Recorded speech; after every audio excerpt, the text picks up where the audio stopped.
Good morning friend, કેમ છો? આગળના ટોપિકની તૈયારી થઈ જ ગઈ હશે. હવે આગળના એક નવા ટોપિકની ચર્ચા સમજીશું અને ક્લિયર કરીશું. રાઉલ્ટના નિયમની ચર્ચા છે. અગત્યનો ટોપિક છે, સમજવાની રીતે પણ બધી રીતે પણ. રાઉલ્ટના નિયમની આ વાત આપણે ત્રણ રીતે કરીશું, જેમાં સૌપ્રથમ આપણે એક વાત સમજીએ બગા કે ત્રણેય રીતે દ્રાવક હંમેશા પ્રવાહી જ હશે. જો દ્રાવક હંમેશા પ્રવાહી જ હોય તો દ્રાવ્ય ઘન હોય અને પ્રવાહી દ્રાવક તો પહેલી વાત કરીશું. દ્રાવ્ય પણ પ્રવાહી ને દ્રાવક પણ પ્રવાહી તો બીજી વાત સમજીશું. અને દ્રાવ્ય વાયુ હોય ને દ્રાવક પ્રવાહી હોય તો ત્રીજી વાત સમજીશું. તો રાઉલ્ટનો નિયમ આપણે ત્રણ રીતે સમજવાનો પ્રયત્ન કરીએ, જેમાં ઘન દ્રાવ્ય અને પ્રવાહી દ્રાવક, એના માટે રાઉલ્ટનો નિયમ, તેની સાબિતી સમજવાનો પ્રયત્ન કરીએ. તો અહીંયા આગળ સૌથી પહેલા ટોપિકમાં નિયમની સાબિતી જોઈ લઈશું, પછી નિયમ ક્લિયર કરીએ. બરાબર? થિયરિકલ રીતે પણ અગત્યનો, પણ બહુ સરળ અને ઇઝીલી આવડી જાય એવો ટોપિક છે.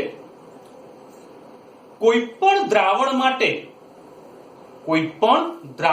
માટે દ્રાવણમાં રહેલા બાષ્પશીલ ઘટકનું આંશિક બાષ્પ દબાણ તે ઘટકના મોલ અંશના સમપ્રમાણમાં હોય છે. કોઈ પણ દ્રાવણમાં બાષ્પશીલ ઘટક હોય ને, એ ઘટકનું આંશિક બાષ્પ દબાણ, બાષ્પશીલ ઘટકનું આંશિક બાષ્પ દબાણ તે ઘટકના મોલ અંશના સમપ્રમાણમાં હોય છે. બરાબર? તો હવે આ ટોપિક થી આખી વાતની શરૂઆત કરીશું.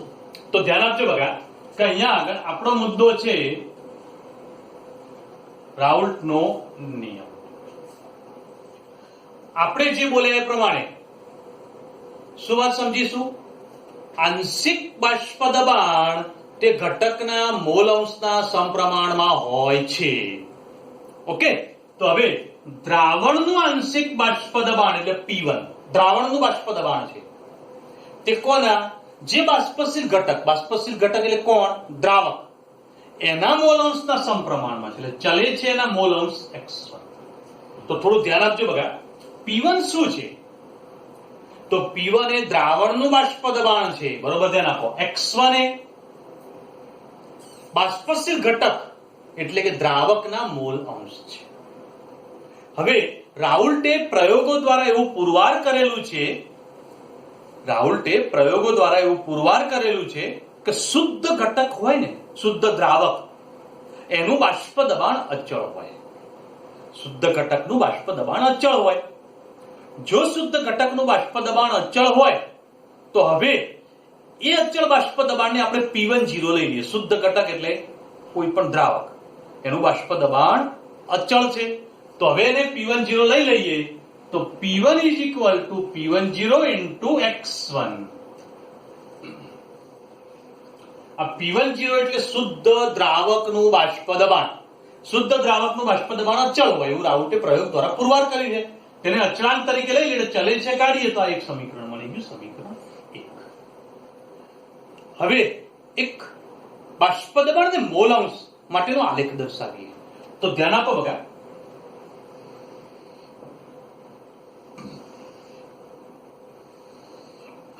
તો અહીંયા આગળ આપણે બાષ્પ દબાણ અને અહીંયા મોલ અંશ લઈશું. જો કોઈ દ્રાવક માટે લેતા હોઈએ તો એના માટે અહીંયા આગળ G1 અહીંયા 1 લઈએ તો એના મોલ અંશ જો 1 થઈ જતા હોય તો શુદ્ધ દ્રાવક જ હોય, અંદર દ્રાવ્ય હોય નહીં. કેમ? મોલ અંશનો કુલ સરવાળો 1 છે. જો એક જ ઘટકના મોલ અંશ 1 થઈ જાય તો બીજો ઘટક ના હોય. તેથી હવે આલેખની અંદર સમજવાનો પ્રયત્ન કરીશું. તો આ બિંદુએ ફક્ત એકલો દ્રાવક હાજર છે, અને જો એકલો દ્રાવક જ હાજર હોય તો દ્રાવકનું બાષ્પ દબાણ P10 લઈ લઈએ. તો આ બાષ્પ દબાણ કોનું મળ્યું બગા? શુદ્ધ દ્રાવકનું. તો શુદ્ધ દ્રાવકનું બાષ્પ દબાણ P10 છે. ઓકે? હવે લાસ્ટ ટાઈમ જે આપણે ટોપિકની ચર્ચા કરી હતી એમાં એક વાત કરી હતી કે શુદ્ધ દ્રાવકની અંદર જ્યારે ઘન દ્રાવ્ય ઉમેરવામાં આવે અને દ્રાવણ બનાવીએ ત્યારે બનતા દ્રાવણના બાષ્પ દબાણમાં ઘટાડો થાય છે. અને જો આ ઘટાડો થાય તો બાષ્પ દબાણનો આ ફેરફાર જે છે એને આપણે ડેલ્ટા P1 લઈ લઈએ. તો ડેલ્ટા P1 નો મતલબ શું? બાષ્પ દબાણમાં થતો ફેરફાર. ઓકે, તો ડેલ્ટા P1 બરાબર P10 માઇનસ P1. જે P10 શું છે? તો વાત કરી ગયા શુદ્ધ દ્રાવકનું બાષ્પ દબાણ. P1 શું છે? દ્રાવણનું બાષ્પ દબાણ. તો શુદ્ધ દ્રાવકના બાષ્પ દબાણમાંથી દ્રાવણનું બાષ્પ દબાણ બાદ કરીએ તો બાષ્પ દબાણનો ફેરફાર મળી જાય. ઓકે, હવે આ જે સૂત્ર આપણને મળ્યું એમાં P1 ની કિંમત આમાંથી મૂકી દે સમીકરણ 1 માંથી. અને જો સમીકરણ 1 માંથી P1 ની કિંમત આમાં એપ્લાય કરીએ તો આગળનું સાદું રૂપ આપું છું, ધ્યાન આપજો બકા. Delta P1 is equal to P10 minus P10 into x1. Okay, હવે P1 ની કિંમત અહીંયા એપ્લાય કરી દીધી. બંને પદમાંથી P10 કોમન નીકળી જશે. P10 કોમન કાઢીએ તો P10 કોમન કાઢ્યા પછી 1 માઇનસ x1 થાય. તો ડેલ્ટા P1 બરાબર આવું થશે. ઓકે, હવે અત્યાર સુધીનો આપણે જે અભ્યાસ કર્યો એ અભ્યાસના આધારે એક ચર્ચા આપણે જાણીએ છીએ. કઈ? યાદ કરાવું, ધ્યાન આપજો. કોઈ પણ દ્રાવણ બનાવીએ ત્યારે તેમાં રહેલા ઘટકના મોલ અંશનો કુલ સરવાળો કેટલો થાય? 1 થાય. ઓકે, આ વાત જાણીએ છીએ. તો મોલ અંશનો કુલ સરવાળો જો 1 થતો હોય તો હવે x1 plus x2 is equal to 1. હવે એક વાત તમને કહું છું, થોડી ધ્યાન આપજો બકા. આખા ચેપ્ટર માટે એક સાંકેતિક સ્વરૂપ યાદ રાખીશું. કયું? તો બોલો, ધ્યાન આપો. આખા ચેપ્ટર માટે વન સંજ્ઞા જ્યારે પણ લઈશું તો એ દ્રાવક માટે હશે. કોના માટે હશે બકા? દ્રાવક માટે. તો અહીંયા આગળ હું લખું, ધ્યાન આપજો. વન સંજ્ઞા એ દ્રાવક માટે અને ટુ સંજ્ઞા હોય તો તે દ્રાવ્ય માટે છે. આખા ચેપ્ટરમાં કોઈ પણ જગ્યાએ વાત આવે તો બરોબર ધ્યાન આપવાનું. તમને એક પ્રશ્ન મગજમાં ઉભો થશે કે સાહેબ અહીંયા આગળ તો બધા વન છે.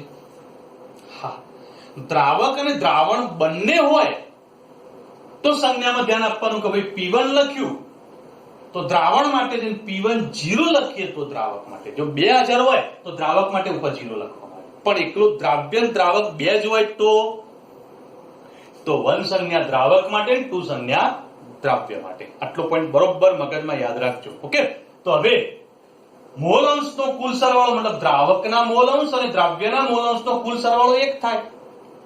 તો હવે x2 ને જો કરતા બનાવું તો x2 is equal to 1 minus x1. તો 1 minus x1 ની જગ્યાએ x2 મૂકી શકાય? હા, તો આની અંદર 1 minus x1 છે એની જગ્યાએ x2 મૂકી દઉં. તો આ સૂત્ર ફરીથી લખું. Delta P1 is equal to P10 into x2. બોલો બકા, લખ્યુંમાં કોઈને કોઈ કન્ફ્યુઝન, મુશ્કેલી ના ખબર પડી હોય? બધાને ક્લિયર? ઓકે, ધ્યાન આપજો. તો delta P1 is equal to P10 into x2. હવે ધ્યાન આપો. અહીંયા કે ડેલ્ટા P1 એટલે શું છે? બાષ્પ દબાણમાં થતો ફેરફાર.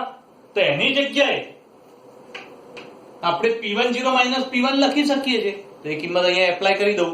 તો ધ્યાન આપજો, અહીંયા આગળ P10 minus P1 into x2. Okay, હવે આ P10 આ બાજુ લાવી દઉં.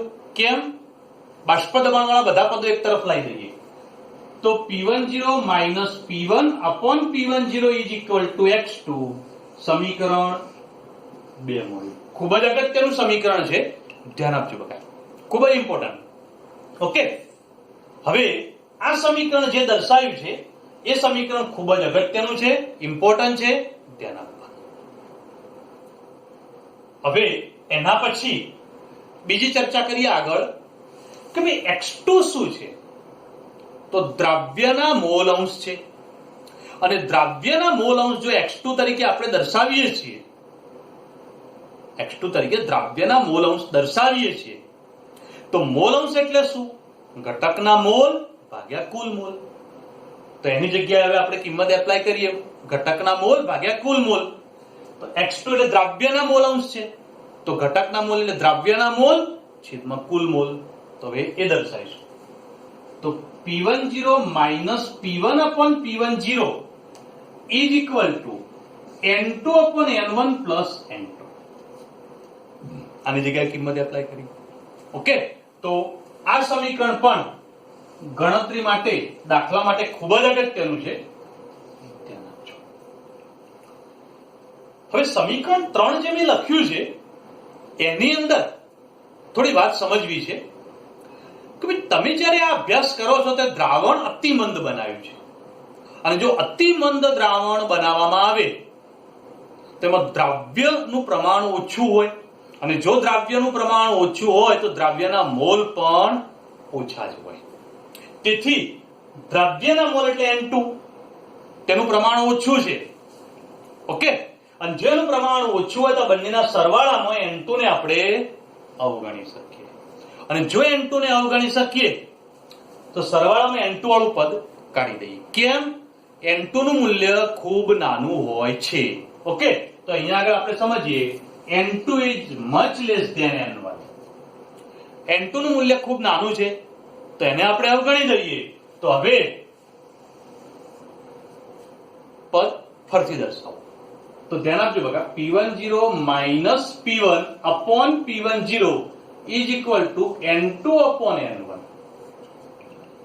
N1 plus N2 માં N2 નું પદ નીકળી ગયું. હવે ફક્ત મોલ વાળું પદ ઉપર નીચે રહ્યું છે. તો N1 એટલે શું? વન સંજ્ઞા કોના માટે છે? દ્રાવક માટે. ઓકે, તો N1 એટલે દ્રાવકના મોલ અને N2 એટલે દ્રાવ્યના મોલ. યાદ રાખવાનું. ઓકે, તો હવે મોલ હોય તો મોલ બરાબર શું થાય? વજન ભાગ્યા આણ્વીય દળ થશે.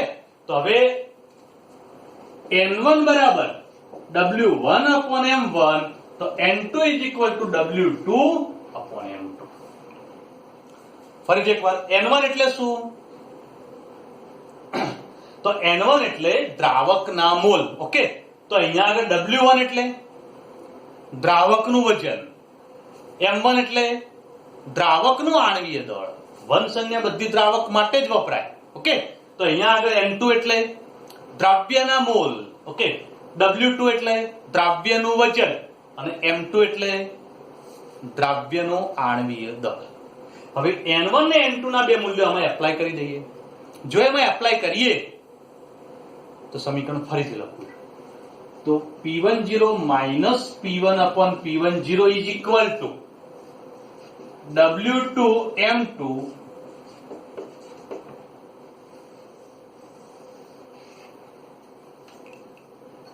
ધ્યાન આપજો બકા. P10 minus P1 upon P10 is equal to W2 M1 છેદમાં M2 W1. ઓકે, તો આ સમીકરણ જે છે એને આપણે 4 નંબર આપીશું. દાખલાની ગણતરી માટે ખૂબ જ અગત્યનું સમીકરણ છે. ઓકે, પદો બધા ફરીથી એકવાર. P10 શું છે? શુદ્ધ દ્રાવકનું બાષ્પ દબાણ. બરોબર યાદ રાખજો. P1 દ્રાવણનું બાષ્પ દબાણ. ઓકે, P10 એટલે વાત કરી ગયા. W2 એટલે W એટલે વેઇટ, વજન. કોનું? દ્રાવ્યનું. M2 દ્રાવ્યનો આણ્વીય દળ. ઓકે, M1 દ્રાવકનો આણ્વીય દળ, અને W1 દ્રાવકનું વજન. તો બરોબર ધ્યાન આપજો બગા. સાબિતી આપણે આખી જોઈ ગયા, સમજી ગયા. ખૂબ જ અગત્યનો ટોપિક. હવે આ સાબિતી ઉપરથી એનો નિયમ જોવો છે. તો નિયમ શું છે? તો બોલું, ધ્યાન આપજો બગા. બાષ્પશીલ દ્રાવકમાં જ્યારે દ્રાવ્ય પદાર્થ ઉમેરી અને મંદ અને આદર્શ દ્રાવણ બનાવવામાં આવે ત્યારે બનતા દ્રાવણના બાષ્પ દબાણમાં થતો સાપેક્ષ ઘટાડો તેમાં ઓગાળેલા દ્રાવ્યના મોલ અંશને સમાન હોય છે. આખો નિયમ જેવો બોલ્યો ને એવું સમજાય. બરોબર? તો હવે ધ્યાન આપજો બગા અને સમજજો કે ભાઈ અહીંયા આગળ જે પદ આપણે દર્શાવ્યું છે એ સમજીએ. બાષ્પશીલ દ્રાવકની અંદર દ્રાવ્ય પદાર્થ, અબાષ્પશીલ દ્રાવ્ય પદાર્થ ઉમેરીને મંદ અને આદર્શ દ્રાવણ બનાવતા. દ્રાવણ કેવું બનાવે વાત કરીએ. મંદ અને આદર્શ દ્રાવણ બનાવતા બનતા દ્રાવણના બાષ્પ દબાણમાં થતો સાપેક્ષ ઘટાડો. હવે આ વાક્ય સમજી લઈએ. ડેલ્ટા P1 શું છે? બાષ્પ દબાણનો ફેરફાર એટલે ઘટાડો છે. તો હવે જુઓ, ડેલ્ટા P1 ની જગ્યાએ આપણે P10 માઇનસ P1 લખ્યું હતું, તો આ પદ શું કહેવાય બકા? બાષ્પ દબાણનો ઘટાડો કહેવાય. હવે બાષ્પ દબાણ ઘટ્યું એવું કેવી રીતે ખબર પડે? પાણીનું બાષ્પ દબાણ ધારો કે 50 મિલીમીટર છે, એમાં ખાંડ નાખી તો બાષ્પ દબાણ ઘટીને 47 થયું. તો પાણીનું 50 છે પછી ઘટીને 47 થયું ને, તો કોના સાપેક્ષમાં ખબર પડી? પાણીના, દ્રાવકના સાપેક્ષમાં. અને જો દ્રાવકના સાપેક્ષમાં ઘટાડો આપણે નક્કી કર્યો તો આપણે વાક્ય શું બોલ્યા? બાષ્પ દબાણનો સાપેક્ષ ઘટાડો. તો આ પદ બતાવે છે શું છે? ઘટાડો. પણ કોના સાપેક્ષમાં છે? દ્રાવકના. તેથી છેદમાં દ્રાવકનો લીધેલો છે. તો આખું પદ શું છે? બાષ્પ દબાણનો સાપેક્ષ ઘટાડો. બોલો, સાપેક્ષ ઘટાડો વાક્ય આખું ખબર પડી બધા? ક્લિયર છે? આ બાષ્પ દબાણનો ઘટાડો જે દ્રાવકના સાપેક્ષમાં છે, તેથી આખું પદ શું બન્યું? બાષ્પ દબાણનો સાપેક્ષ ઘટાડો. તેમાં રહેલા દ્રવ્યના મોલ અંશને સમાન હોય છે. x2 લખ્યું એટલે દ્રવ્યના મોલ અંશ છે, તેને સમાન છે, ઇઝ ઇક્વલ ટુ. ઓકે, તો આ છે રાઉલ્ટનો નિયમ. તો રાઉલ્ટનો નિયમ તમે આ રીતે ક્લિયર કરી શકો. નિયમ એકવાર ફરીથી બોલું. બાષ્પશીલ દ્રાવકની અંદર અબાષ્પશીલ દ્રવ્ય પદાર્થ ઉમેરીને મંદ અને આદર્શ દ્રાવણ બનાવતા બનતા દ્રાવણના બાષ્પ દબાણમાં થતો સાપેક્ષ ઘટાડો એ તેમાં રહેલા દ્રવ્યના મોલ અંશને સમાન હોય છે. ઓકે, તો રાઉલ્ટનો નિયમની સાબિતી અને તેનો નિયમ જોઈ ગયા. સાબિતી માટે સાબિતી ક્લિયર કર્યા પછી સમીકરણ 2, 3 અને 4 દાખલા માટે ખૂબ ઇમ્પોર્ટન્ટ છે. બરોબર? તો યાદ રાખજો બકા અને સમજજો. હવે રાઉલ્ટના નિયમ માટે જ એક આગળનો ટોપિક સમજીએ. હવે રાઉલ્ટના નિયમ માટે જ એક આગળના ટોપિકની ચર્ચા કરીશું, જે રાઉલ્ટના નિયમની મર્યાદા છે. મર્યાદા શબ્દ વાપર્યો છે, એનો મતલબ રાઉલ્ટના નિયમમાં કોઈ જગ્યાએ ભૂલ નથી. મર્યાદાનો મતલબ થાય છે એની શરતો છે. ક્યારે આ નિયમ લાગુ પાડી શકાય, ક્યારે લાગુ ન પાડી શકાય. ઓકે, તો હવે એની શરતોમાં 5 શરતો આવે છે. 5 શરતો કેવી છે, કયા પ્રકારની, એક એક સમજવાનો પ્રયત્ન કરતા જઈશું. એમાંની 2 શરતો તો નિયમમાં જ આવી ગઈ છે, તો પણ જોઈ લઈએ, સમજીએ. પહેલી શરત, આ નિયમ અતિ મંદ દ્રાવણ માટે લાગુ પડે છે. આપણે જે દ્રાવણ બનાવીએ એ ખૂબ મંદ દ્રાવણ બનાવીએ તો જ રાઉલ્ટનો નિયમ લાગુ પાડી શકાય છે. તો અતિ મંદ દ્રાવણ માટે આ નિયમ લાગુ પાડી શકાય છે. પહેલી શરત. બીજી શરત છે, આ નિયમ આદર્શ દ્રાવણ માટે લાગુ પડે છે. તો નિયમ આદર્શ દ્રાવણ માટે લાગુ પડશે. જો આપણું દ્રાવણ આદર્શ હશે તો આ નિયમ લાગુ પડશે. હવે પ્રશ્ન એક થશે તમારા મગજમાં કે સાહેબ આદર્શ દ્રાવણ કોને કહેવાય? તો આ જ ચેપ્ટરમાં આગળના ટોપિકમાં આપણે ચર્ચા કરીશું. બરોબર? આદર્શ દ્રાવણ શું છે અને બિન આદર્શ દ્રાવણ શું છે, તો એ ટોપિક આવી જશે. પણ આદર્શ દ્રાવણ માટે આ નિયમ લાગુ પડશે. ચલો બીજો ટોપિક, ત્રીજી મર્યાદાની વાત કરીએ, મતલબ ત્રીજી શરતની વાત કરીએ અને ચર્ચા કરીએ કે ભાઈ રાઉલ્ટના નિયમને ક્યારે લાગુ પાડી શકાય. તો કોઈ દ્રાવણ બનાવેલું હોય, એ દ્રાવણને તમે દ્રાવક વડે મંદ કરો તો દ્રાવણમાં ઉષ્માનો ફેરફાર ન થાય એવા દ્રાવણ માટે રાઉલ્ટનો નિયમ લાગુ પડે છે. દાખલા તરીકે પાણીમાં ખાંડ નાખી ઓગાળી દીધી, દ્રાવણ બની ગયું. દ્રાવણ બન્યા પછી ફરીથી પાણી નાખો તો હવે દ્રાવણમાં ઉષ્માનો ફેરફાર ન થવો જોઈએ, ઉષ્મા ન બદલાવી જોઈએ. તો એવા દ્રાવણ માટે રાઉલ્ટનો નિયમ લાગુ પડશે. ઓકે, તો હવે રાઉલ્ટનો નિયમ માટેની ત્રીજી શરત જોઈ ગયા, ધ્યાન રાખવાની. ચોથી શરત જોઈએ, દ્રાવ્ય અને દ્રાવક બંને બાષ્પશીલ પ્રવાહી હોય. દ્રાવ્ય પણ પ્રવાહી છે, દ્રાવક પણ પ્રવાહી છે. જ્યારે આવા બે પ્રવાહીને મિશ્ર કરવામાં આવે અને દ્રાવણ બનાવવામાં આવે તો દ્રાવણનું કુલ કદ તે બંને પ્રવાહીના કદના સરવાળા બરાબર હોવું જોઈએ. તો રાઉલ્ટનો નિયમ લાગુ પાડી શકાય. કેવી રીતે સમજીએ તો ધ્યાન આપજો. બગા કે અહીંયા આગળ આપણે દ્રાવણ એ દ્રાવક પ્લસ દ્રાવ્ય. તમે જ્યારે આવું દ્રાવણ બનાવો ત્યારે ધારો કે દ્રાવકનું કદ 80 મિલીલીટર છે, દ્રાવ્યનું કદ 20 છે. એના દ્વારા બનતા દ્રાવણનું કુલ કદ એ બંનેના કદના સરવાળા જેટલું હોવું જોઈએ, તો જ રાઉટનો નિયમ લાગુ પડે. તમને થશે કે સાહેબ 80 ને 20 ભેગા કરે તો 100 થવાનું જ છે. ના, એવું દર વખતે ના પણ હોઈ શકે. ઓકે, તો 100.5 પણ થાય, 99.2 પણ થાય, વધઘટ હોઈ શકે. ક્યારે? આદર્શ દ્રાવણ ના હોય તો પાછું આદર્શ દ્રાવણ આવ્યું. બિન આદર્શ દ્રાવણમાં સમાન ન પણ થાય તો ક્યારે બિન આદર્શ બનશે તેની ચર્ચા આપણે આના પછીના લેક્ચરમાં જ કરીશું, બહુ દૂર નથી, સમજીશું. ઓકે બકા, એના પછીના 1-2 લેક્ચરમાં થઈ જશે ચર્ચા. પણ આ પોઈન્ટ ધ્યાનમાં રાખો કે દ્રાવક અને દ્રાવ્યના કદનો કુલ સરવાળો દ્રાવણના કુલ કદ જેટલો હોવો જોઈએ તો જ રાઉલ્ટનો નિયમ લાગુ પાડી શકાય.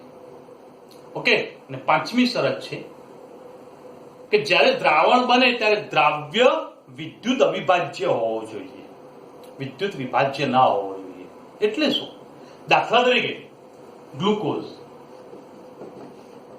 તો આપણે આગળ વાત કરી ગ્લુકોઝનું કોઈ આયનીકરણ થતું નથી, તેથી વિદ્યુત અવિભાજ્ય કહેવાય. અને NaCl, તો એની અંદરથી Na+ અને Cl- આયનો બને છે, મતલબ આ વિદ્યુત વિભાજ્ય કહેવાય. તો હવે વાત સ્પષ્ટ થઈ ગઈ. તો વિદ્યુત અવિભાજ્ય હોય એના માટે જ રાઉલ્ટનો નિયમ લાગુ પડે, વિદ્યુત વિભાજ્ય માટે નથી લાગુ પડતો. એમાં જ એક વાત કરીએ કે જ્યારે દ્રાવણ બને ત્યારે દ્રાવ્ય પદાર્થનું સુયોજન કે વિયોજન ના થતું હોય તેવા દ્રાવણ માટે જ આ નિયમ લાગુ પડે. હવે સુયોજન અને વિયોજન એટલે શું? તો NaCl માંથી Na+ ને Cl- બને તો વિયોજન થયું કહેવાય. ઓકે, અને સુયોજનનો મતલબ બે અણુઓ જોડાઈ જાય તો સુયોજન થયું કહેવાય. ઓકે, તો એક જ અણુમાંથી 2 ભાગ પડી જાય, 3 ભાગ પડે, 4 ભાગ પડે તો વિયોજન, અને 2 અથવા 2 કરતા વધારે અણુઓ જોડાઈ જાય તો સુયોજન. આવું ન થવું જોઈએ, તો જ રાઉલ્ટનો નિયમ લાગુ પડશે. ઓકે, તો રાઉલ્ટનો નિયમ ક્યારે લાગુ પાડી શકાય તેના માટેની 5 શરતો, આ એની મર્યાદા પણ કહેવાય. 5 શરતો એકવાર રિપીટ કરી દો ઝડપથી, ધ્યાન આપજો બકા. પહેલી શરત છે કે આપણું દ્રાવણ અતિમંદ દ્રાવણ હોય તો રાઉલ્ટનો નિયમ લાગુ પડે. આપણું દ્રાવણ આદર્શ દ્રાવણ હોય તો રાઉલ્ટનો નિયમ લાગુ પડે. ત્રીજી વાત કરીએ, જો કોઈ દ્રાવણને દ્રાવક વડે મંદ કરવામાં આવે ત્યારે ઉષ્માનો ફેરફાર ન થતો હોય તો રાઉલ્ટનો નિયમ લાગુ પડે. ચોથી વાત, દ્રાવ્ય અને દ્રાવક બંને બાષ્પશીલ પ્રવાહી હોય ત્યારે તેને મિશ્ર કરી અને દ્રાવણ બનાવવામાં આવે તો દ્રાવણનું કુલ કદ તે બંને પ્રવાહીના કદના સરવાળા બરાબર હોય તો રાઉલ્ટનો નિયમ લાગુ પડે. અને પાંચમી વાત આવે છે કે જ્યારે દ્રાવણ બને ત્યારે દ્રાવ્ય પદાર્થ વિદ્યુત અવિભાજ્ય હોવો જોઈએ, અને આવા દ્રાવણમાં રહેલો દ્રાવ્યનું સુયોજન કે વિયોજન ના થતું હોવું જોઈએ. ઓકે, તો આ પરિસ્થિતિની અંદર રાઉલ્ટનો નિયમ લાગુ પાડી શકાય છે. તો રાઉલ્ટના નિયમ માટેની શરતો જોઈ ગયા, ધ્યાનમાં રાખો. નેક્સ્ટ ટોપિકની ચર્ચા નેક્સ્ટ વિડીયોમાં કરીશું. Okay, good day.